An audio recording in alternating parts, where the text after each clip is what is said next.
एक बारी मेरे को बता दो स्क्रीन शेयर हो गई है कि प्रॉपर?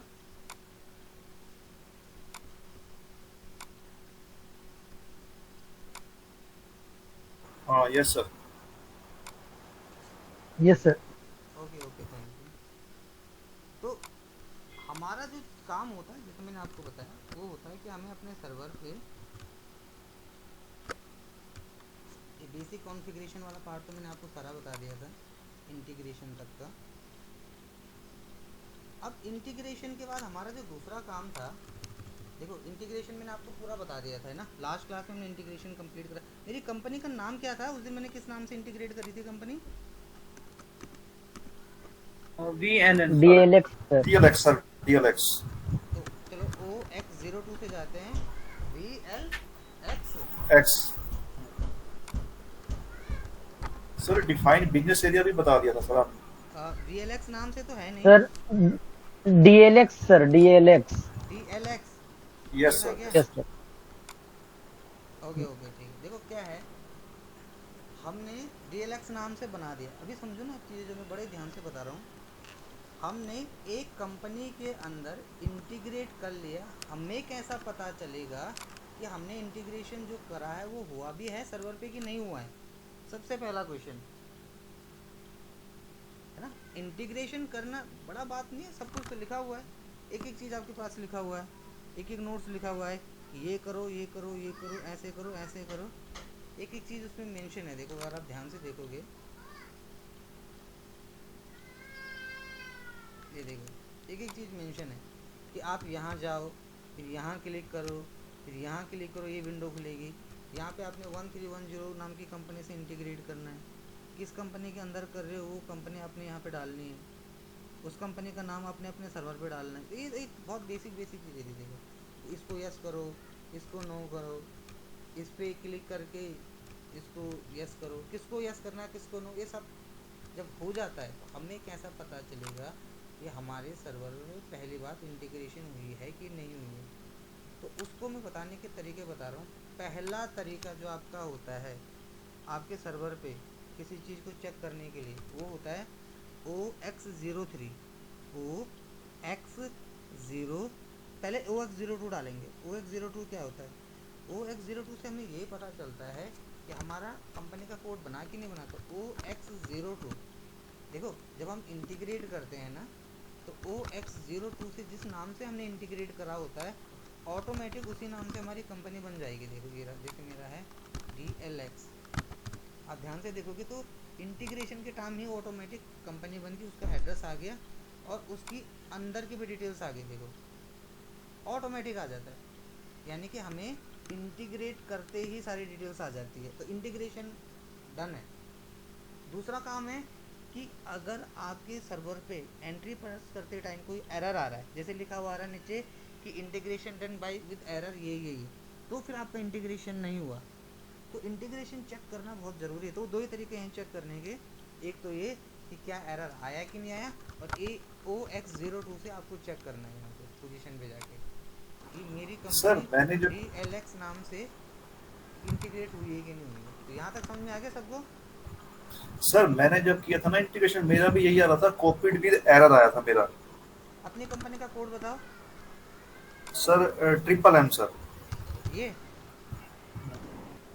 हाँ, तो इंटीग्रेट हो गया ना आपका, इंटीग्रेट हो गया, सही है आपका। ये देखो बट सर उसमें ये आया था कॉपीड विद एरर सर। आ, देखो अगर कॉपी विद एरर आता है यानी कि आपने यस नो में कोई गलती कर दी है, फिर जिसको नो करना था शायद उसको यस कर दिया, जिसको यस करना था उसको नो कर दिया, अदरवाइज आपकी इंटीग्रेशन हो चुकी है। देखो सर और दूसरा जैसे आप ये बता रहे हो OX02 बता रहे हो, सर जो OX15 है जो डिफाइंड कंपनी वाला है, अगर हम उसमें करेंगे और पोजीशन में जाके चेक करेंगे, उसमें भी तो हम चेक कर सकते हैं कि हमारी कंपनी क्रिएट हो गई है। नहीं नहीं, एक्चुअली क्या होता है, हम पहला काम ही OX15 से करते हैं ना।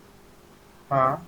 तो क्योंकि हमने OX15 से, देखो मैंने जब अपनी कंपनी बनाई तो OX15 से बनाई, तो ऑटोमेटिक हम्म, वहाँ पे हो गई, DLX नाम से हो गई, वो तो कहीं जा ही नहीं सकती वो।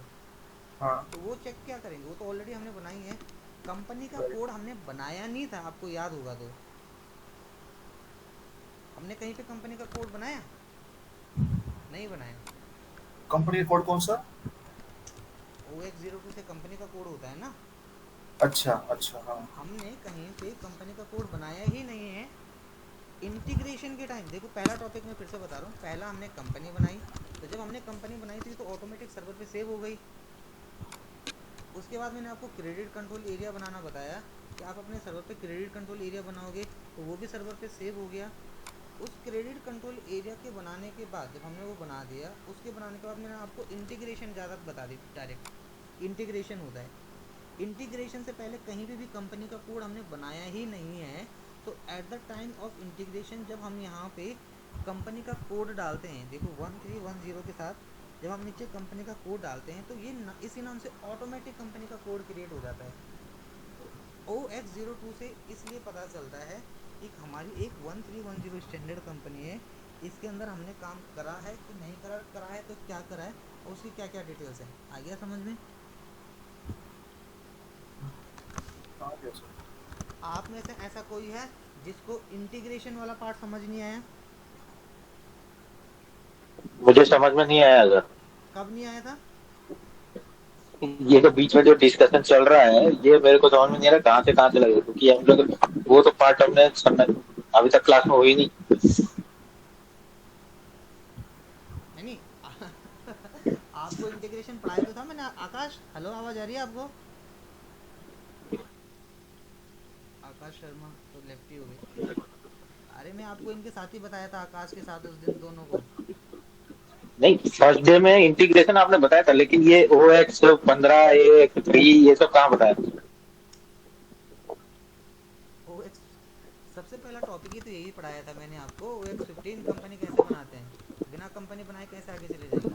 आपने वो कंपनी शॉर्ट फॉर्म में सर OX वो कंपनी डिफाइन करने का वो तो प्रोसेस आपने बता दिया, लेकिन वो शॉर्ट टर्म में जैसे OX15 OX2 ये सब वो आपने बताया नहीं, जिसकी वजह से बाउंस बैक कर गया ये नहीं डिस्कशन ही।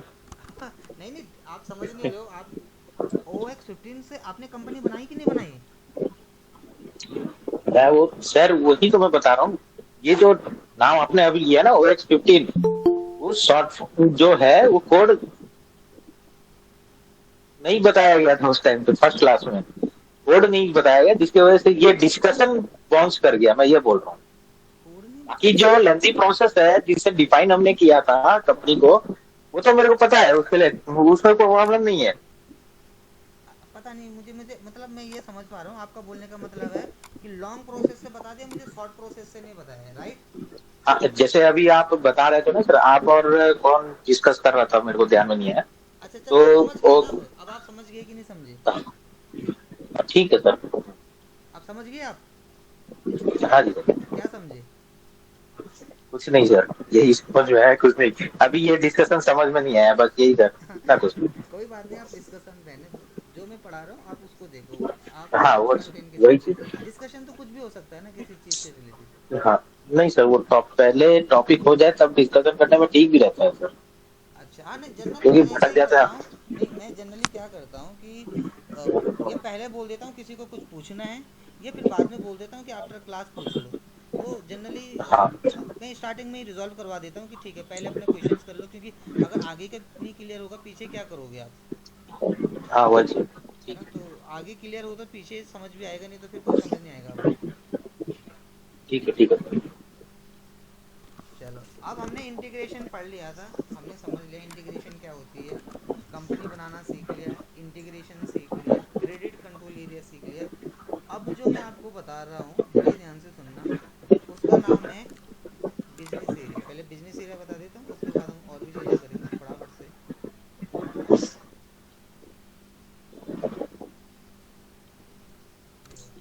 तो सबसे पहली चीज़ एसएपी के अंदर आपको दो चीज़ें समझनी है कि ये होता है क्या है ना? बिजनेस एरिया, तो एक कंपनी के मल्टीपल ब्रांच हो सकते हैं, उसको हम बिजनेस एरिया बोलते हैं। जैसे सर बिजनेस एक, एरिया भी तो करवा दिया था लास्ट क्लास में सर। कोई बात नहीं, एक बारी और देख लो अगर आपको आ गया ओके तो कोई सर। बात नहीं। बिजनेस एरिया नहीं कराया था सर, फर्स्ट टाइम पे हम लोगों ने केवल नहीं इंटीग्रेशन नहीं, ये तक ही मैंने चले थे, इनको फ्राइडे करवा को दिया जो था, चला था। आपको नहीं करवाया था, कोई बात नहीं, आप देख लो। हाँ हाँ वही चीज है। बिजनेस एरिया कोई बहुत बड़ा टॉपिक नहीं है, 1 घंटा नहीं लगेगा।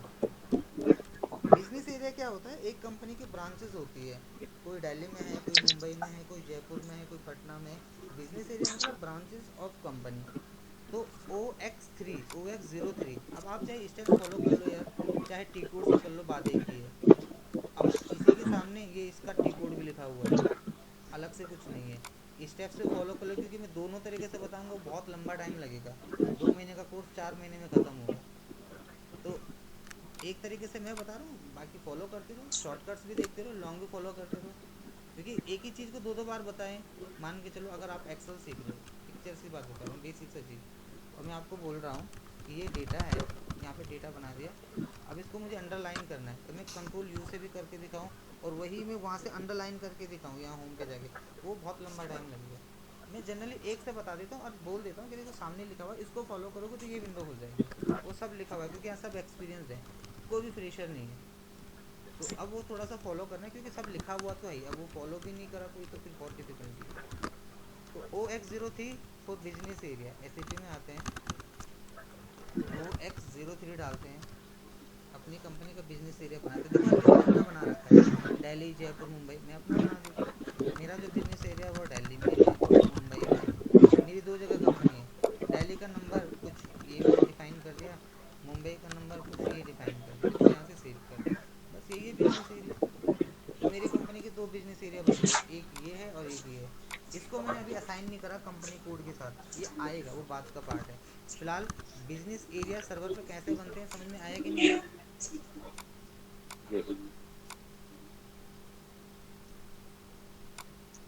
ओके, देखो साइलेंस का मतलब हमेशा होता है कि आ गया, वहाँ कोई प्रॉब्लम नहीं है। हाँ सर, यस सर। अब आगे देखते हैं, बिजनेस एरिया के बाद हमारा जो दूसरा काम होता है वो होता है बिजनेस एरिया बनाना। अब होता है मेंटेन कंट्रोलिंग एरिया। देखो सबसे इम्पोर्टेंट अभी तक यही है, कंपनी बनाना क्या है, कोई भी बना लेगा, OX15 से कंपनी बना लो, OX02 से कोड बना लो, इंटीग्रेट कर लो, बिजनेस एरिया OX03 से बना लो।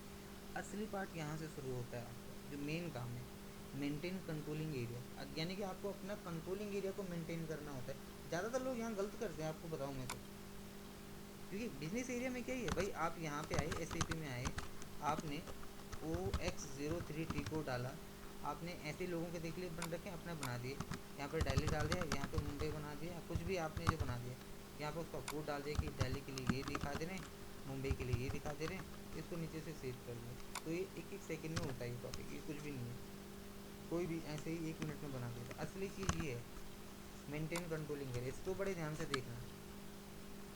मेंटेन कंट्रोलिंग एरिया क्या होता है, जहाँ से हम अपना डेटा कंट्रोल करते हैं, मेंटेन करते हैं, उसकी रिपोर्ट्स चेक करते हैं, वो कौन सा मेरी कंट्रोलिंग कहाँ से होगी, तो उसको फॉलो करने के लिए या आप OX06 स्टेप फॉलो कर लो, या आपके पास ये स्टेप्स दिए हुए हैं।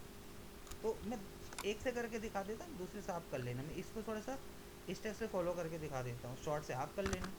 तो सबसे पहले क्या लिखा, टूल्स पे जाते हैं, tools, customising, ING, SPRO, SAP reference, ये सब यहाँ पे लिखा हुआ है। देखो अब लिखा इंटरप्राइज पे जाओ, कंट्रोलिंग पे जाओ, तो ये रहा आपका इंटरप्राइज स्ट्रक्चर, यहीं पे रहा आपका डेफिनेशन, यहीं पे रहा कंट्रोलिंग, ये रहा मेंटेन कंट्रोलिंग एरिया, आपके सामने यहीं पे लिखा हुआ है, देखो मेंटेन कंट्रोलिंग एरिया, एरो भी लिखा हुआ है। अब यहाँ पे क्लिक करो ना, what does it mean, controlling area क्या होता है, इस पर क्लिक करो, पढ़ो इसके बारे में, क्योंकि देखो आपके पास एक लिमिटेड टाइम होता है पढ़ने के लिए, तो आप जितना ज़्यादा यहाँ से पढ़ोगे आपको ज़्यादा समझ में आएगा। तो मैं तो बता दे रहा हूँ, कंट्रोलिंग एरिया में हम अपना डेटा कंट्रोल करते हैं बिजनेस ऑर्गेनाइजेशन के लिए, बट वो कैसे करेंगे, यहाँ पे क्लिक कर देंगे, क्लिक करते ही आपके पास देखो, जब क्लिक करोगे तो ये विंडो खुलेगी, एक एक नोट देखो कितना बेहतरीन बना है, कॉपी, मेंटेन, डिलीट, कहाँ क्लिक करना है, मेंटेन पे करना है, कहाँ लिखा हुआ है, यहाँ पे लिखा हुआ है, तो मेंटेन पे क्लिक करेंगे। मेंटेन पे क्लिक करते ही एक विंडो खुलेगी, किस नाम से खुलेगी,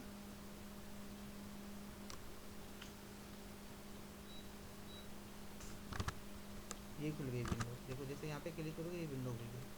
अब इस विंडो में बोल रहा है कि न्यू एंट्री पे आपको क्लिक करना है, क्योंकि अपना मेंटेन कंट्रोलिंग एरिया बनाना है। न्यू एंट्री पे क्लिक कर दिया, न्यू पे क्लिक करते ये विंडो खुल गई। अब आपका जो सारा काम होगा वो कहाँ से शुरू होगा, इस कंट्रोलिंग एरिया से होगा।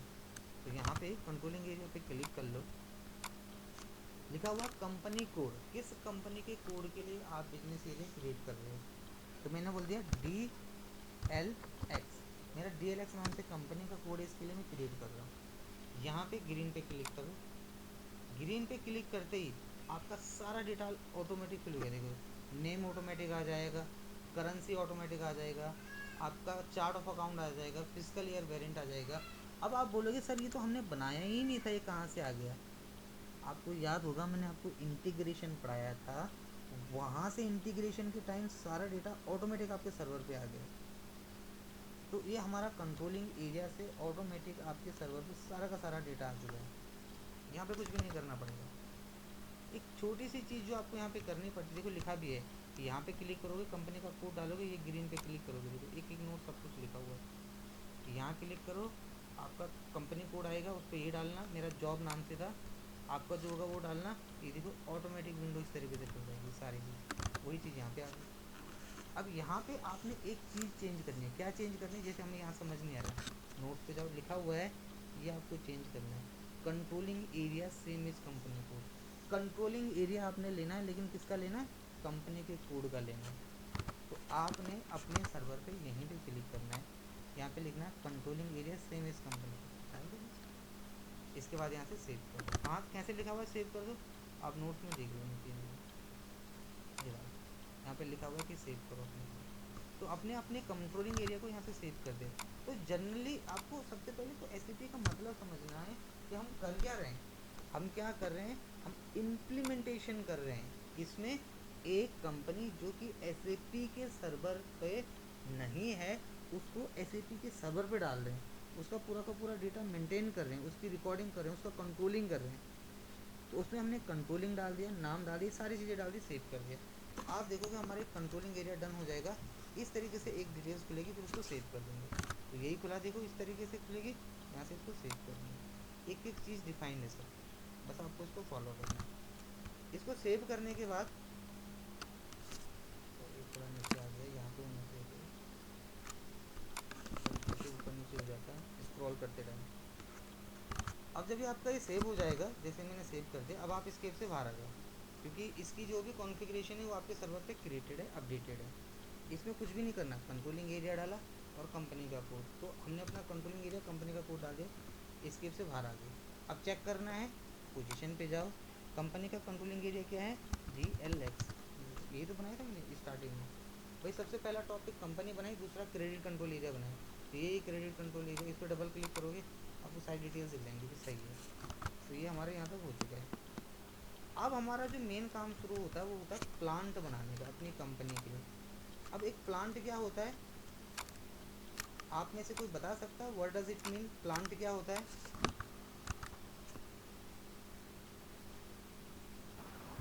सर प्लांट एक तरह से उसकी कंपनी की ब्रांच है। जैसे एक कंपनी ने डीएलएक्स बनाई, उसका एक प्लांट गुड़गांव में है, एक दिल्ली में, एक मानेसर में है। गुड़गांव के प्लांट में एबीसी प्रोडक्ट बनता है, दिल्ली के प्रोडक्ट में XYZ बनता है। तो ये प्लांट हो गया sir. Basically plant is manufacturing area, right? हाँ राइट सर। है ना, प्लांट एक मैन्युफैक्चरिंग एरिया जहाँ पे हम चीज़ों को मैन्युफैक्चर, उसको हम प्लांट बोल सकते हैं। हर एक यस चीज़ सर। अलग अलग, प्लांट अलग है, स्टोरेज लोकेशन अलग है, गोडाउन अलग है, एक आपका वेयर हाउस अलग है, आपका स्टोर रूम अलग है, हर चीज़ अलग अलग। आपको किसी से नहीं किसी को कंपेयर कर सकते, सब अलग अलग है, हर किसी का काम अलग अलग है, right? Right sir. Right sir. तो एक प्लांट क्या है? मैन्युफैक्चरिंग यूनिट है। हमें अपने सर्वर पे एक प्लांट क्रिएट करना है। यहाँ पे तो हम किसी भी नाम से बना लेंगे। एक कंपनी में जब आप जाओगे तो आपको बोलेंगे कि आपको इस नाम से प्लांट बनाना है, इस नाम से क्रिएट करना है। तो सबसे पहला काम आपका प्लांट कैसे बनाएगा, ये स्टेप से बना लो या टी कोड से बना लो। तो मैं OX10 से बना दे रहा हूँ, बाकी आप स्टेप्स भी फॉलो कर सकते हो, सब लिखा हुआ है। तो एक प्लांट बनाते हैं इस तरीके से। कैसे बनाते हैं देखो, SAP में आओ,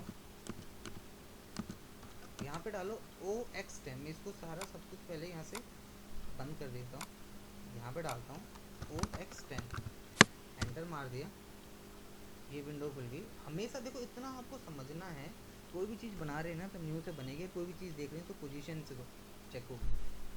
सर मैंने सारा बना दिया, कैसे चेक करूँ हुआ नहीं हुआ? तो पोजीशन पे जाके चेक करो, आ गया तो बन गया, नहीं आया तो नहीं बना। न्यू एंट्री पे जाते हैं, चेक। अभी पहले चेक करते हैं पोजीशन पे जाके, क्या हमारा DLX के नाम से है? नहीं है सर, इट मीन्स नहीं बना प्लांट। बनाते हैं यूएनटी से बना देते हैं। DLX मैंने डाल दिया, कंपनी का नेम डाल दिया मैंने DLX PVT.ltd, ये डाल दिया। अब आप देखो ध्यान से, यहाँ पे मैं लैंग्वेज डाल पा रहा हूँ ना, पोस्टल की ना पोस्टल कोड ना सिटी ना कंट्री, कुछ रीजन कुछ भी नहीं डाल पा रहा हूँ। क्यों नहीं डाल पा रहा हूँ, क्या रीज़न है, क्योंकि सब हाइड है, सब ब्लैंक है। मैं सिर्फ यहाँ पे कंट्री कोड डाल सकता हूँ, सिटी डाल सकता हूँ, और कुछ भी नहीं डाल पा रहा हूँ, ये सब हाइड है।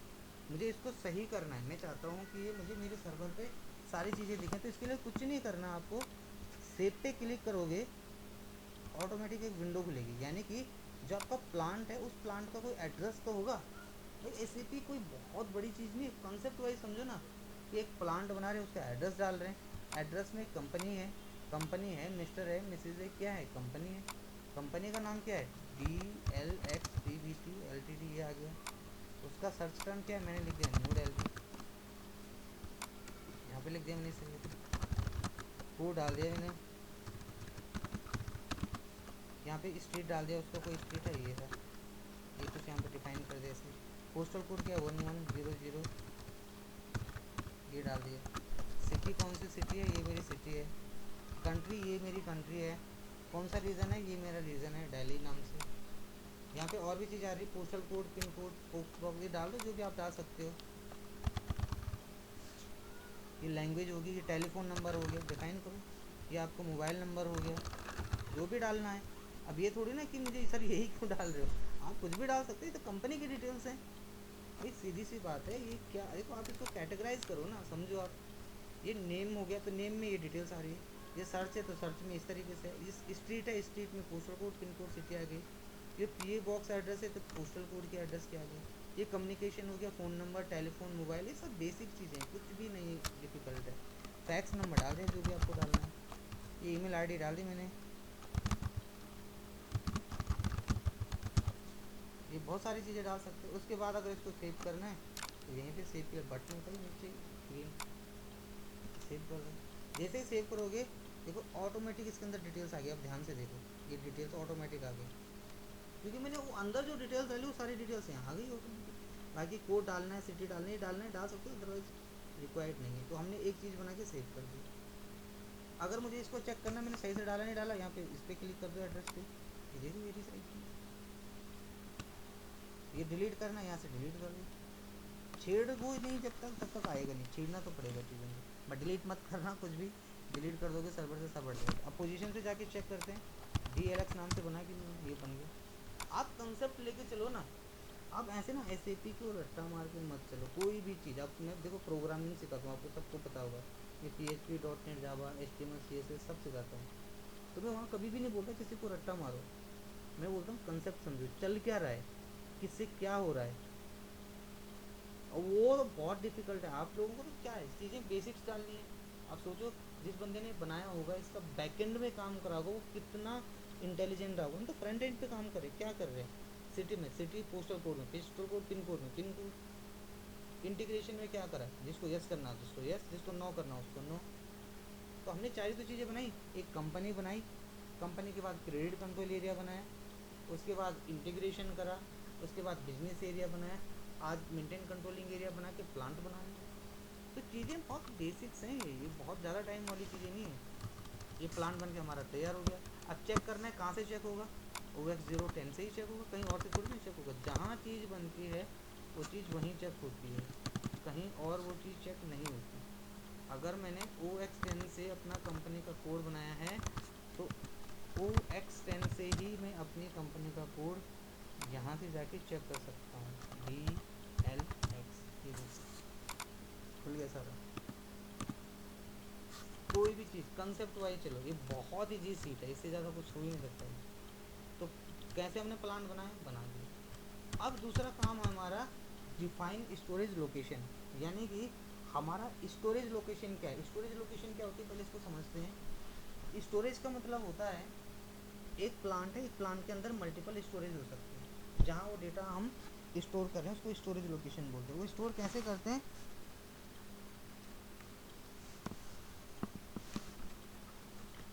OX09 एसिपी में होती है। चाहे आप स्टेप फॉलो कर लो, मैं ऐसे नहीं बोलता आप यही डालो, स्टेप फॉलो कर लो। देख लो कि इससे खुलता कि नहीं खुलता है।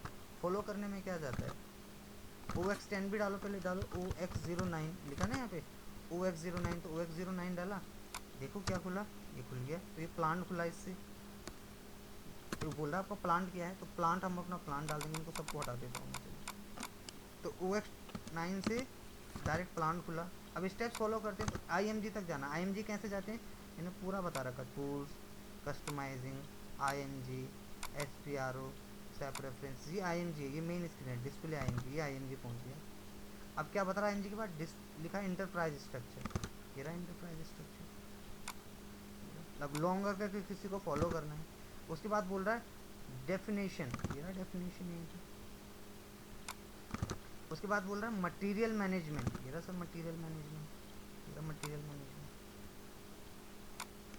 उसके बाद लिखा हुआ है मेंटेन स्टोरेज लोकेशन, यही पे रहेगा मेंटेन स्टोरेज लोकेशन। उसके बाद मेंटेन स्टोरेज लोकेशन के बाद क्या है, यही विंडो खुली थी ना पहले भी जब OX09 डाला, तो OX09 से भी यही खुलेगा, स्टेप से भी यही खुलेगा, उससे भी यही खुलेगा। ये और एक लॉन्ग और एक शॉर्ट है, OX09 डालोगे तो भी यही खुला देगा। क्या प्लांट है, ये बोल रहा है प्लांट डालो, देखो सब लिखा होता है, बस चीज़ें समझनी है। प्लांट क्या है, DLX, ये हमारा प्लांट है। दो ऑप्शन है, एक ग्रीन और एक रेड, किस पे करना चाहिए, ग्रीन पे। प्लांट खुल गया हमारा। बनाने के लिए क्या है, न्यू एंट्री है। अगर नहीं समझ में आया, मैंने क्या करा, देखो लिखा हुआ है यहाँ पे गए, ये डाला, ये अपना बना लो। ये हमारा प्लांट है जॉब, तो उसकी दो लोकेशन बना दी, दिल्ली और मुंबई। तो मैंने अपना यहाँ पे बना दिया, एक बना दिया DLX1, ये हो गया सपोज मेरा दिल्ली में, DLX2 सपोज ये मेरा मुंबई। एक ही जगह पे डाल सकते हो, वो आपके ऊपर है, आपके प्लांट की कौन सी लोकेशन है, वो तो वो बताएंगे। मैंने अभी रैंडम डाल दिया, आप कुछ भी डाल सकते हैं सिर्फ। आपको कंसेप्ट ये लेकर चलना है कि कहाँ पे क्या डलता है। पोस्टल कोड में पोस्टल कोड डालना है, सिटी में सिटी डालनी, कंसेप्ट ये लेके चलना है। यहाँ पे तो अभी हम कुछ भी डाल दे रहे हैं, एक रैंडम डेटा डाल रहे हैं, DLX1, DLX2, DLX3। प्लीज़ कोई म्यूट कर देना, कोई अनम्यूट पे आई थिंक। सर ये मैं एक चीज पूछना चाह रहा था, स्टोरेज लोकेशन का मतलब यही होगा ना जिस तरह से हम प्लांट का बना रहे थे। हाँ, एक प्लांट के अंदर कौन सी लोकेशन है आपकी, उसके अंदर स्टोरेज लोकेशन कौन सी जहाँ स्टोर हो रहा है। मतलब एक प्लांट के ही अंदर में स्टोरेज पार्ट या कोई और दूसरा जैसे एरिया डिफाइन होता है उसी तरह से हम एरिया डिफाइन कर रहे हैं उसको। मतलब आप ये समझ लो, एक आपकी मैन्युफैक्चरिंग यूनिट है, प्रैक्टिकल समझो। एक वो जगह जहाँ पे सामान बन रहा है, एक वो जगह जहाँ पे आप सामान को रख रहे हो। वही कह रहा हूँ सर, एक different different area in A plant हाँ डिफाइन कर रहे हैं। वो, हाँ ऐसा बोल सकते हो, जो भी सही लगे। बट एक प्लांट के अंदर हम अपना एक स्टोरेज लोकेशन बना रहे हैं कि यहाँ हमारी मैन्युफैक्चरिंग हुई, यहाँ हम उसका सामान रिकॉर्ड रखेंगे। ठीक, म्यूट कर दो प्लीज़। तो ये हमारा बन गया, एक हो गया DLX1, एक हो गया DLX2, एक दिल्ली एक मुंबई। सेव कर दो, ये सेव हो गया। तो मेरा प्लांट का स्टोरेज लोकेशन बन गया, रेडी हो गया। उसके बाद आपका जो दूसरा काम होता है, जब आपका अपना प्लांट का स्टोरेज लोकेशन बन के रेडी हो जाता है, उसके बाद आपके सर्वर पे होता है दूसरा काम, जिसको हम बोलते हैं डिफाइन परचेज ऑर्गेनाइजेशन। इसको बनाते हैं, क्लियरली लिखा हुआ है define purchase organisation. Purchase organisation क्या होती है, अब देखो ये तो कोई क्वेश्चन ही नहीं है, तो बहुत छोटी चीज़ है। कोई बताएगा परचेज ऑर्गेनाइजेशन क्या होती है। मैंने पहले भी बोला, एक प्लांट, एक स्टोरेज लोकेशन, एक गोडाउन, एक स्टोर रूम, ये बहुत बेसिक चीज़ें हैं। कोई आप में से बता सकता है परचेज ऑर्गेनाइजेशन क्या होती है, क्या हो सकती है। अगर नहीं पता तो क्या हो सकती है, क्या समझते हो परचेज ऑर्गेनाइजेशन से। परचेज डिपार्टमेंट हो गया सर जिस तरह से। हाँ, एक कंपनी का डिपार्टमेंट बोल सकते हैं परचेज डिपार्टमेंट, वो हम बनाते हैं। तो उसको आप OX08 से बना सकते हो, या यहाँ से स्टेप्स फॉलो करेंगे। तो SAP में आ जाओ, OX0, यहाँ से बना लो न्यू एंट्री करके। लोगों ने बना रखे, इतने सारे बना रखे, देखो परचेज ऑर्गेनाइजेशन नहीं रहा। मैं न्यू एंट्री से बना लेता हूँ। मेरा किस नाम से मैंने डाल दिया, PUR नहीं, मैंने DLX के नाम से बना दिया। यहाँ पे लिख दो परचेज ऑर्गेनाइजेशन फॉर DLX, इसको सेव करो, खत्म। ये दो ऑप्शन आते हैं, ग्रीन और रेड, ग्रीन पे क्लिक करो, तो बन के तैयार आपका एक परचेज ऑर्गेनाइजेशन बन गया, एक कोड बन गया उसका। बेसिकली एसएपी जो है कोड बेस्ड है, सब चीज़ कोड पे बनता है। यानी कि यहाँ पे लिखा परचेज ऑर्गेनाइजेशन, लेकिन यहाँ उसका कोड डाल रखा है, यहाँ पे उसका गुड्स सर्विस लिखा हुआ है, यहाँ पे उसका कोड डाल रखा है, सारे के सारे। इसके बाद नीचे आ जाओ। अब हमारा जो दूसरा काम है वो है लिखा हुआ assign company code to company. अब हमने असाइन करना है। देखो दो चीज़ें होती हैं एसएपी के अंदर, किसी चीज़ को डिफाइन करना और दूसरा चीज़ होता है किसी चीज़ को असाइन करना। आप यकीन मानो, अगर आप कंसेप्ट समझ जाओगे ना, आप एक दिन में 4 से 5 शीट कर सकते हो। 4 से 5 शीट इतना आसान है, बट आप कंसेप्ट नहीं समझोगे। बहुत जो चीज़ें आती हैं वो भी डिस्कस करोगे, क्लियर करने को, वो सिर्फ आपका अननेसेसरी टाइम टेकिंग प्रोसेस है। क्योंकि देखो, अगर आप एक्सपीरियंस्ड हो तो फिर मैं चाहता हूँ कि मैं आपको एज ए एक्सपीरियंस डील भी करूँ। अगर मैं आपको बिल्कुल फिर एज ए फ्रेशर समझूंगा तो कोई लॉजिक नहीं हो जाएगा, फिर आप एज ए स्टूडेंट पढ़ोगे। मैं आपको एज ए स्टूडेंट समझ नहीं रहा, मैं चाहता हूँ आप एज ए प्रोफेशनल एक बंदे हो जो ऑर्गेनाइजेशन में काम करो और आपको आधे से ज़्यादा चीज़ें पता है, आपको समझनी है बस एसएपी के अंदर इम्प्लीमेंटेशन को। मैं ये नहीं बोल रहा आपका क्वेश्चन पूछना गलत है, मैं बोल रहा हूँ आपको लगना चाहिए कि हाँ ये चीज़ मैं मतलब मैं अपने से भी समझ सकता हूँ। जो चीज़ें कंसेप्ट क्लियर करने वाली उसको ज़्यादा टाइम दो। तो एसएपी दो तरीके से चलता है, किसी चीज़ को बनाना और उसको असाइन करना, लिंक करना। तो किसी चीज़ को पहले बनाते हैं फिर असाइन करते हैं, फिर बनाते हैं फिर असाइन करते हैं। अब हमने ऐसे ही कर रहे हैं। हम क्या असाइन कर रहे हैं, लिखा है assign company code to company, OX16 लिखा हुआ है। एसएपी में आ जाओ, डालो OX16 16, देखो ये खुल गया। पोजीशन पे जाओ, असाइन हमेशा पोजीशन से होता है। देखो ऊपर ऑप्शन ही नहीं आएगा किसी चीज़ का, न्यू एंट्री का ऑप्शन ही नहीं आएगा ऊपर, आप ध्यान से देखो। पोजीशन पे क्लिक करने के लिए क्या मांग रहा है, सबसे पहले कंपनी का कोड। क्या है कंपनी कोड, DLX। तो आप देखो मेरी कंपनी का कोड ओपन हो गया है, लेकिन यहाँ पे कंपनी नहीं है, इट मीन्स ये असाइन नहीं हुआ। आप इसको देखोगे TOG, तो इस नाम से कंपनी बनी है, इसी नाम से इसने कंपनी का नाम बनाया, कोड बनाया, दोनों असाइन, इट मीन्स सही है। लेकिन जैसे ये एरिया देखो, ये असाइन नहीं हुआ क्योंकि इसने यहाँ पे कंपनी नहीं डाली। तो एसएपी के अंदर जो भी चीज़ें हम क्रिएट करते हैं ना, वो सिस्टमेटिकली पैटर्न पे होनी चाहिए। तो ये मेरा कंपनी का कोड आ गया, कंपनी का नाम क्या है।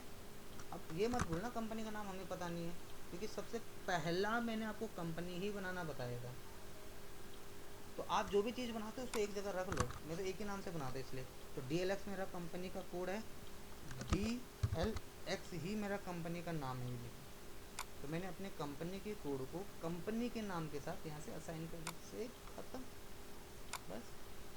तो कंपनी का कोड, कंपनी का नेम असाइन हो गया दोनों चीज़ें। उसके बाद हमारा दूसरा काम क्या है, assign credit control area to company code. आपको असाइन करना है क्रेडिट कंट्रोल एरिया के कंपनी के कोड के साथ। मैंने यहाँ पे सर कंपनी कोड को कंपनी से असाइन किया है सर। मैं जस्ट वैसे पूछ रहा हूँ सर, इसका फिर आगे क्या बेनिफिट होगा जैसे हम कंपनी क्रिएट कर रहे हैं एसएबी में, तो असाइन करने से क्या होगा सर? लिंक होगा ना, कैसे पता चलेगा ये कंपनी का कोड किसके लिए था। अगर आपका आधार कार्ड आपके बैंक अकाउंट से नहीं लिंक है, क्या बेनिफिट्स है उसका, आप समझो।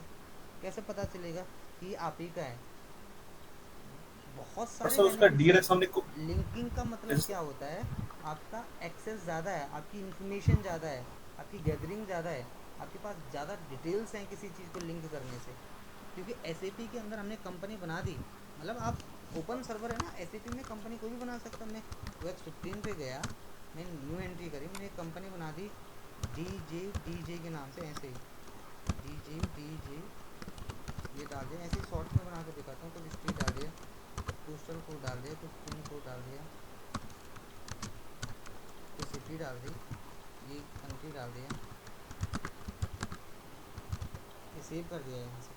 अभी मैंने कंपनी बना दी, लेकिन ये कंपनी किसके लिए बनी है, ये तो ओपन सोर्स है ना, ये बन गई, लेकिन बनी किसके लिए है, वो OX16 से पता चलेगा कि कंपनी इस कोड के लिए बनी है। देखो ये जैसे मैंने यहाँ पे गया, मैंने यहाँ पे डाल दिया DJ, ये देखो आगे। तो अगर आप लिंक नहीं करोगे तो पता नहीं चलेगा कि कौन चीज़ किसके साथ बनी है। तो लिंकिंग इज़ वेरी इंपॉर्टेंट। ये तो मैं बताया अभी आपको जस्ट ऊपर कि एसएपी के अंदर दो ही चीज़ें चलती हैं, किसी चीज़ को बनाना और उस चीज़ को असाइन करना। अगर आपने कंपनी बना दी है, कंपनी का कोड बना दिया है, कंपनी का कोड बना दिया है, तो अब आपको इन दोनों को असाइन करना है यहाँ पे। लिंक बनाना, एक दूसरे को जनरेट करना। तो लिंकिंग इज़ वेरी इंपॉर्टेंट। बिना लिंक के तो चल ही नहीं सकता एसीपी के अंदर। और ये चीज़ें ऐसी चलेंगी। और इसके बाद अभी हम जब प्लांट बनाएंगे तो प्लांट तो बना भाई, OX10 से आप प्लांट तो किसी के साथ भी बना सकते हो ना। OX10 के आपने प्लांट बना दिया, ओपन सर्वर में मैंने बताया कि आपने अपना DLX नाम से एक प्लांट बना दिया। लेकिन ये प्लांट बना किसके लिए है? DLX का सर डीएलएक्स के लिए बनाए ये प्लांट? नहीं, एक प्लांट बन गया लेकिन ये किस कंपनी के लिए बना है कैसा पता चलेगा किस कंपनी का प्लांट है? तो इस सर ये डीएलएक्स के लिए बना है। इस प्लांट को इसकी कंपनी के कोड के साथ असाइन करना पड़ेगा, तब हमें पता चलेगा कि प्लांट किस कंपनी के लिए बना है। नहीं समझे आप? तो सर लिंक मैं समझ क्या क्या सर मैं समझ गया, बट मैं ये कह रहा था कि जैसे हमें आप कह रहे हो ना कैसे पता लगेगा, तो हमें ये दिख रहा है डीएलएक्स के लिए प्लांट बना हुआ है। अरे DLX तो एक नाम है, लेकिन कंपनी कौन है? कंपनी सर हमने डीएलएक्स के नाम से क्रिएट की है ना सर। आप समझ नहीं रहे हो मैं क्या बोलना चाह रहा हूँ, फिर से समझो। मैं OX10 गया, मैं एक नया प्लांट बना के दिखाता हूँ आपको। यहाँ पे गया, मैंने प्लांट बना दिया। सर क्या मैं एक्सप्लेन करूँ एक छोटी सी चीज को इसके लिए? मैं एक बारी पहले बता देता हूँ, फिर आप बताना अच्छा। प्लीज। मैंने एक प्लांट बना दिया जैसे 4521 के नाम से। ये मैंने इस नाम से एक प्लांट बनाया है ना, और इसको सेव कर दिया, यहाँ से बना के सेव कर दिया। अब ये प्लांट किसके लिए बना है नहीं पता ना हमें। ये प्लांट किसके लिए बना है वो तब पता चलेगा जब हम इस प्लांट को असाइन कर देंगे अपनी कंपनी के कोड के साथ, जो हमने अपनी कंपनी से लिंक करी है। तो पता चलेगा कि ये प्लांट इसके लिए यूज है। आपने चीज़ तो बना दी लेकिन आप लिंकअप नहीं बना रहे, तो कैसे पता चलेगा? वेंडर तो मार्केट में 1000 वेंडर हैं जिससे आप सामान खरीदते हो, लेकिन अगर आपने वेंडर से आधार नंबर नहीं लिया, उसका पैन डिटेल्स नहीं लिया, उसका GST नहीं लिया, उसकी आपने बैंकिंग डिटेल्स नहीं ली, तो वो वेंडर आप ही का कैसा पता चलेगा? तो लिंक करना ज़रूरी है। अभी आपको समझाना चाहते थे, आप बता सकते हो अभी। मनी जी ये सिंपल सा ये समझिए कि अगर हमारे कंपनी में अगर कोई आइटम परचेज करना है उसके लिए आपने 10 वेंडरों का कोटेशन लिया हुआ है और 10 वेंडर को आपके कंपनी में रजिस्टर करना है, ठीक है ना? आपके रजिस्टर्ड नहीं है तो एक तरह से आप उसको अपने कंपनी में रजिस्ट्रेशन कर रहे हो थ्रू लिंकिंग। सारा डिटेल आपने उससे ले लिया तो वो आप फिर अपने कंपनी में सॉफ्टवेयर में उसको एंट्री दे दी और फिर उसको एज ए ऑथराइज वेंडर की तरह से काम कर रहे हो। बार बार आपको डिटेल फिल नहीं करनी पड़ेगी उसके लिए बाय लिंकिंग। यही है इसका एक। Okay thank you. हाँ सर क्लियर है सर।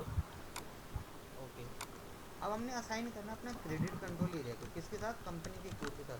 हमने सबसे पहले कंपनी बनाया था, आपको याद होगा, फिर उसके बाद क्रेडिट कंट्रोल एरिया बनाया। अब हम क्या कर रहे हैं? लिंक कर रहे हैं, इन दोनों को लिंक कर रहे हैं यहाँ पे एक जगह पे। तो अभी असाइन कर ये रहा, assign company code to credit control area. उसके लिए स्टेप्स भी लिखे हुए हैं और प्रोसेस भी है। तो कैसे करेंगे मैं STP में दिखा देता हूँ। चाहे आप स्टेप से चले जाओ, ये रहा इंटरप्राइज स्ट्रक्चर, ये रहा असाइनमेंट, सारा काम असाइनमेंट के अंदर होता है।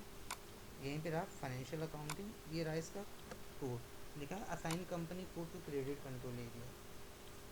अब जैसे मुझे इसका, मैंने यहाँ पे इसका ना टी कोड नहीं लिखा, जैसे यहाँ पे assign company code to credit control area का टी कोड नहीं लिखा, मैंने इसको लॉन्ग प्रोसेस से फॉलो करा।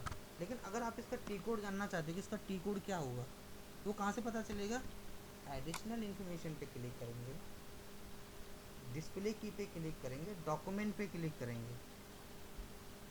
तो आप जैसे यहाँ पे डॉक्यूमेंट पे क्लिक करोगे, देखो यहाँ पे एक लाइन खुल जाएगी इस तरीके से, और हर किसी के आगे उसका कोड आ जाएगा। देखो जैसे assign company code to credit control area, तो यहाँ पे उसका कोड आ गया, देखो B38C, B38C मैं यहाँ पे लिख सकता हूँ, B38C इसका कोड है ये। तो अगर आपको किसी चीज़ का कोड जानना है SAP के अंदर, कैसे बताया मैंने? एडिशनल इंफॉर्मेशन, डिस्प्ले की, डॉक्यूमेंट, ये आ जाएगा। लास्ट के 4 डिजिट हर किसी का कोड होता है, देखो हर किसी का कोड उसके लास्ट के 4 डिजिट है। तो SAP के अंदर ये हो गया। अब लिखा assign company code to credit control area, इस पर क्लिक करो। असाइन जब भी होगा कहाँ से होगा? पोजीशन से होगा, पोजीशन पे क्लिक करो। कंपनी का कोड क्या है आपका कंपनी का कोड क्या है बताओ? हमारी कंपनी का कोड है DLX, ये खुल गया। अभी कंपनी तक का कोड तो बना है, बट इस कंपनी का क्रेडिट कंट्रोल एरिया कौन है? अब आप ध्यान से देखोगे, जब हमने इंटीग्रेट करा था उस टाइम ऑटोमेटिक 1000 आ गया था। तो लेकिन मैं नहीं चाहता कि मैं किसी और का यूज़ करूँ, मैं अपना डालूंगा। तो मेरा क्या है, DLX, मैंने अपना खुद का बनाया तो था, ये देखो ये आ गया। तो आपको आपके सर्वर पे यही करना है। देखो जब आप अपना क्रेडिट कंट्रोल एरिया बनाओगे यही बनाना है।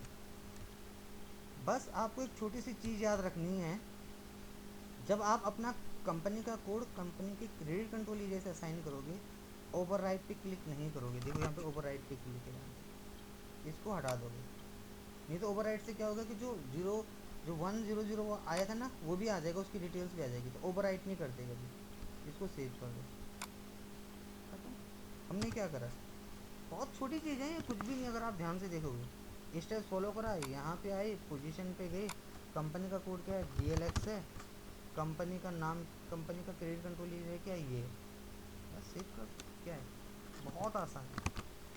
उसके बाद हमारा जो दूसरा काम है वो है असाइन करना है प्लांट को कंपनी के कोड के साथ। जो अभी मैं एग्जांपल दे रहा था अभी मनीष को, कि मेरा प्लांट तो बन चुका है, बट वो कौन सी कंपनी के लिए बना, उसका कंपनी कोड कौन सा है, कैसे पता चलेगा? तो यहाँ से पता चलेगा कि किसके लिए प्लांट बनाया है। OX18 से बाय लिंकिंग।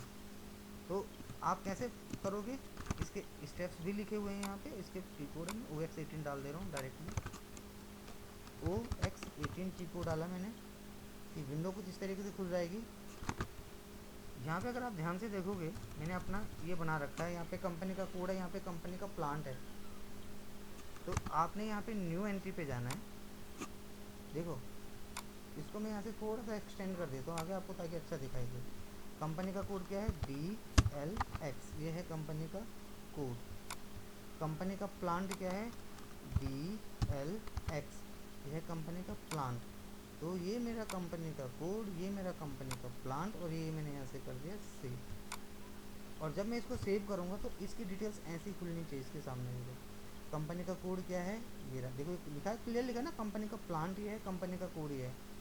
तो ये अब लिंक हो गया ना, कि ये कंपनी का कोड इस प्लांट के साथ लिंक है। अगर मैं कंपनी में काम कर रहा हूँ और मैं किसी एम्प्लॉय को हायर कर रहा हूँ, तो उसका नाम डालूंगा, तो उसके सामने उसका आधार कार्ड नंबर भी तो डालूंगा। अगर मैं किसी और का डाल दूंगा तो एक नाम से अमित तो बहुत सारे हो सकते हैं, लेकिन उस अमित का आधार कार्ड नंबर यूनिक होगा।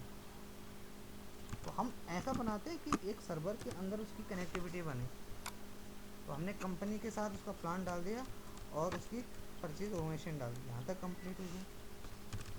अब क्या लिखा है, असाइन परचेज ऑर्गेनाइजेशन। हमने असाइन करना परचेज ऑर्गेनाइजेशन को तो कंपनी के कोड के साथ, जो हमारा कंपनी का कोड है उसके साथ हमने परचेज ऑर्गेनाइजेशन को असाइन करना है। परचेज ऑर्गेनाइजेशन क्या होती है, तो मैं बताया था अभी उस टाइम पे आपको, हमने ऊपर बनाया भी था परचेज ऑर्गेनाइजेशन। परचेजिंग, जहाँ से हम सामान खरीदते हैं, परचेज ऑर्गेनाइजेशन। तो परचेज डिपार्टमेंट कैसे बनेगा, लिखा है OX01, चाहे स्टेप डालो चाहे ये डालो, बहुत छोटी चीज़ है। आप देखो हमेशा टी कोड यहाँ पर था, स्टेप्स OX01 डाल दिया, एंटर मार दिया। अब यहाँ पे किस पे जाना है आपके पास, यहाँ पे आपको सबसे पहले पोजीशन पे जाना है, क्योंकि न्यू एंट्री का ऑप्शन ही नहीं आएगा। पोजीशन पे गए, क्या है कंपनी का परचेज ऑर्गेनाइजेशन, DLX। याद रखना, अगर आप मेरी शीट को देख के, क्योंकि मैंने आपको सारा दे रखा है ये शीट, अगर आप मेरी शीट को देख के प्रैक्टिस कर रहे हो तो आप ये देख लेना, मैंने हर चीज़ जॉब नाम से बना रखा है, JOB। तो परचेज ऑर्गेनाइजेशन भी जॉब नाम से, कंपनी का कोड भी जॉब नाम से, सब चीज़ जब एक नाम से बनी तो मुझे फाइंड आउट करने में कोई दिक्कत नहीं आती। ऐसे ही अभी मैं सब कुछ मैंने DLX नाम से बना रखा है, मेरा परचेज ऑर्गेनाइजेशन DLX नाम से है। अब यहाँ पे कंपनी का कोड आ गया, मेरा कंपनी का कोड क्या है, मैंने बोला ये भी है DLX, ये देखिए। तो ये मेरा कंपनी का कोड हो गया, ये मेरा परचेज ऑर्गेनाइजेशन हो गया, ये लिंक हो गया। अभी स्टैंडर्ड कॉन्फ़िगरेशन है ना, आप इससे बच नहीं सकते, आपको करना ही पड़ेगा। नहीं करोगे तो आपका एरर दिखा देगा आपको आगे। इसको बोलते हैं एंड टू एंड इम्प्लीमेंटेशन की कॉन्फ़िगरेशन, स्टैंडर्ड कॉन्फ़िगरेशन, कि आपको कंपनी के ऑर्गेनाइजेशन के साथ की। बाकी कोई इसमें मैथमेटिक चीज़ तो है नहीं, बस फंक्शन से फॉलो करो, सब होगा। उसके बाद बोल रहा है assign purchase organisation to plant. अब जो आपकी ऑर्गेनाइजेशन बनाई थी उसको प्लांट के साथ भी असाइन करो। तो प्लांट क्या है, जो हमने बना रखा, परचेज ऑर्गेनाइजेशन क्या है, जो क्रिएट कर रखी है, OX17 से उसको असाइन कर देंगे। तो OX17 की कोड यूज़ करा, देखो ये रहा। उसके बाद आपके पास यहाँ पे न्यू एंट्री का ऑप्शन आता है। परचेज ऑर्गेनाइजेशन क्या है, DLX, ये रहा DLX। कंपनी का प्लांट क्या है, DLX। अब ये DLX तो यहाँ पे अभी मैंने स्टैंडर्ड डाला था, हो सकता है आपकी कंपनी में कुछ और। एंटर मारो, देखो एंटर मारते ही ये आ गया DLX purchase organisation plant DLX नाम से, और यहाँ से सेव कर दो, ये हो गया सही। तो हमारा परचेज ऑर्गेनाइजेशन हमारे प्लांट के साथ असाइन हो गया, खत्म हुआ, बेसिक डिटेल्स कंप्लीट हो गई।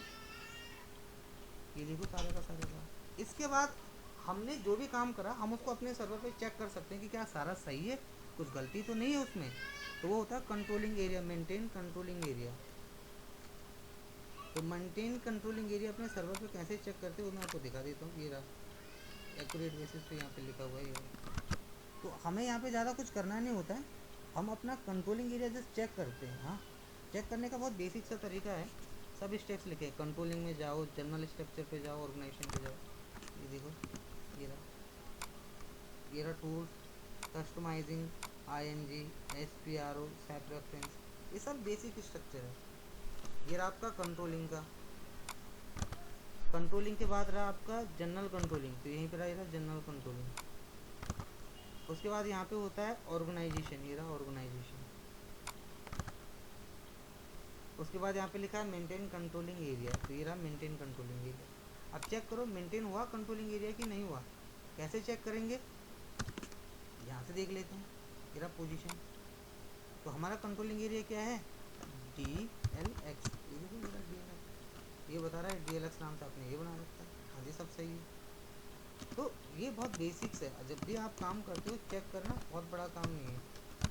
एक सेकेंड में जरा थोड़ा सर्वर फास्ट कर देता हूँ, स्लो से चल रहा है।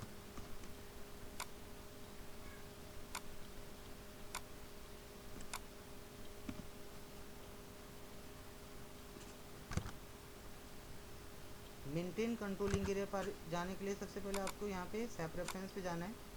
ये रहा controlling area, general controlling area, organisation, ये रहा मेंटेन कंट्रोलिंग एरिया।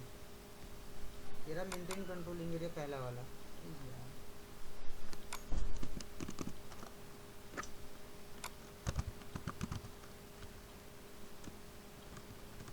मुझे ऐसे क्यों लग रहा है कि मैंने ही ब्लॉक करा था, मैं ही बार बार उसको अनब्लॉक करेगा, ऐसा होना तो नहीं चाहिए। ऐसे जाता हूँ, controlling, general controlling, organisation, maintain controlling area, maintain controlling area. अब नहीं आ रहा इंगॉल, देखो पोजीशन पे गए DLX नाम से यहाँ पे डबल क्लिक कर दिया, DLX नाम से यहाँ पे चेक कर लिया। अब जब आप DLX नाम से चेक करोगे ना, यहाँ पे स्टैंडर्ड एक चीज़ आती है, देखो जैसा भी मैंने डाला ये DLX नाम से, ये ध्यान से देखो, ये रनिंग पे ये मेरा अपना बना हुआ है जॉब। अब ध्यान से देखोगे यहाँ पे ना एक चीज़ है जहाँ पे मैंने लिख रखा है स्टैंडर्ड हिरार्की। ये देखो इस वाली चीज़ को देखो, स्टैंडर्ड हिरार्की। हिरार्की क्या होती है, जहाँ से हमारा पूरा डेटा मेंटेन हो रहा है। तो ये आपके सर्वर पे बनानी होगा, मेरे भी सर्वर पे देखो यहाँ पे स्टैंडर्ड हिरार्की बनानी है, मुझे डालना है, तो मैंने DLX नाम से बना दिया। ये एक मैंडेटरी फील्ड है जो आपको भरनी होती है। आप यहाँ पे ऐसे कोई भी स्टैंडर्ड हिरार्की नाम डाल दो, ये आगे यूज़ में आएगा, बट फिलहाल डालना कंपलसरी है। अब सेव करो डालने के सर बाद। यहाँ पे कंपनी का नाम डालना है, कुछ भी डाल सकते हैं? हाँ, ये जनरली कंपनी में गिवन होता है कि आपने स्टैंडर्ड हिरार्की में क्या डालना है।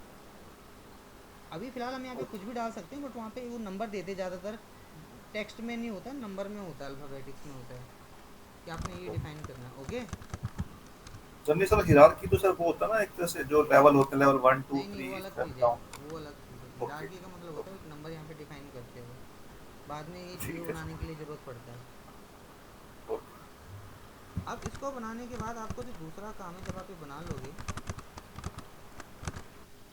तो आपको यहाँ पे ना असाइनमेंट पे क्लिक करना है। ये रहा असाइनमेंट, न्यू एंट्री डालो, अपना कंपनी का कोड डालो। हमारा कंपनी का कोड किस नाम से है, DLX। ये रहा DLX, ये हमारा कंपनी का कोड है।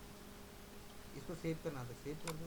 तो ये फ़िलहाल क्या हुआ, हमारा कंट्रोलिंग एरिया हमारे कंपनी के कोड के साथ असाइन हो गया। अगर आप थोड़ा सा समझोगे, ये हमारा कंट्रोलिंग एरिया हो गया, ये हमारा कंपनी कोड हो गया, और ये दोनों हमने एक दूसरे के साथ असाइन कर दिए, ख़त्म यहाँ पर। तो बेसिक सी कॉन्फ़िगरेशन हमने क्या कर दी, क्रेडिट कंट्रोल एरिया को कंपनी के कोड के साथ असाइन कर दिया यहाँ से। ये देखो ये हो गया असाइन। यहाँ पे ये सब लिखा हुआ है कि आपका क्रेडिट कंट्रोल एरिया ये असाइनमेंट है, इस तरीके से असाइन हुआ। ऊपर नीचे कैसे हो रहा है, स्क्रीन थोड़ा सा शायद मैंने ड्रैग कर दी, ये असाइन हो गया। तो ये इस तरीके से साइन हुआ होगा, ये देखो आपको सर्वर पे।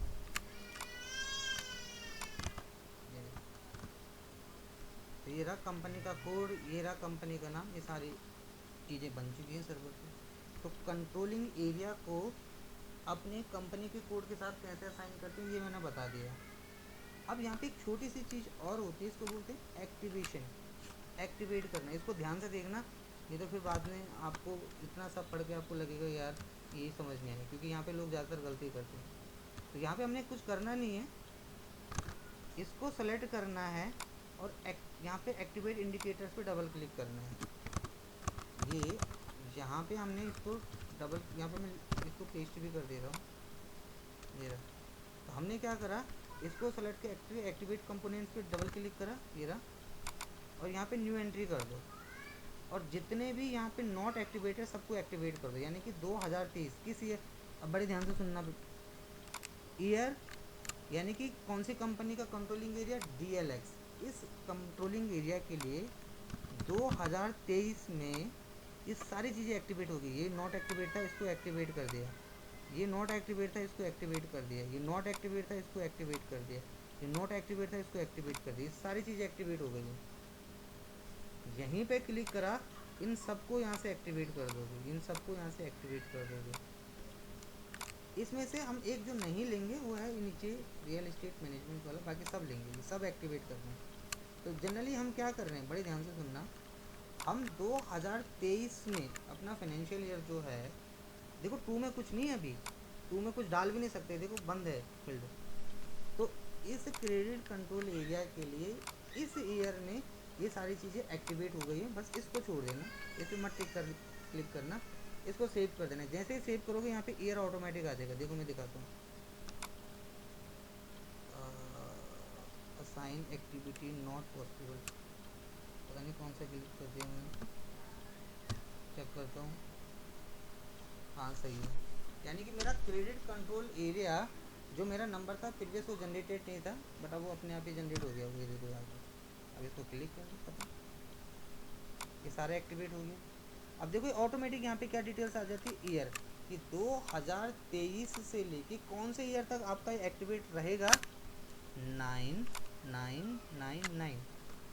फिर से सुन ले ध्यान से सब लोग, क्रेडिट कंट्रोल एरिया DLX मेरा असाइन हो गया है 2023 से लेके 999 तक, ये सारी चीज़ें एक्टिवेट रहेंगी। मैं order management, activity based controlling area, cost centre सारे एक्टिव हो गए 999 तक। अब आप बोलोगे यार 2000 फाइनेंशियल ईयर तो ऐसा चलता है 2023 से लेके 2024 तक, बट ये 999 क्या आ रहा है? तो 999 का मतलब होता है इनफिनाइट ईयर, लॉन्ग लाइफ तक चलेगा, आपको ईयर चेंज करने की ज़रूरत नहीं पड़ेगी। ये फैसिलिटी SAP ऑटोमेटिक देता है मुझे, यानी कि जब तक आपके पास SAP का सर्वर है तब तक ये सारी चीज़ें आपके सर्वर पे एक्टिवेट रहेंगी। आपको ईयर एंडिंग के टाइम पे भी ये चीज़ चेंज नहीं करनी पड़ेगी। जब हमारी कंपनी का फाइनेंशियल ईयर क्लियर होगा, कंप्लीट होगा, उसके बाद जो एक्टिविटीज़ होंगी, जो वेंडर मास्टर बनेंगी, जो नई चीज़ें होंगी, उसमें भी आपका कंट्रोलिंग एरिया आपके कंपनी के कोड के साथ ऑटोमेटिक असाइन होगा लॉन्ग लाइफ तक, 999 तक। तो ये मैंने आपको पूरा प्रोसेस बता दिया। तो जनरली SAP के अंदर मैंने आपको पूरी कॉन्फ़िगरेशन बता दी है, क्रेडिट कंट्रोल एरिया से लेके कॉन्फ़िगरेशन तक का सारा बात, ये सारा यहाँ पे डिफाइन भी है। ये देखो सब लिख रखा है यहाँ पे कि कैसे असाइन करना है, क्या क्या डालना है, इस तरीके से सारा मेंशन है। तो ये मैंने आपको पूरा का पूरा समझा दिया है। शीट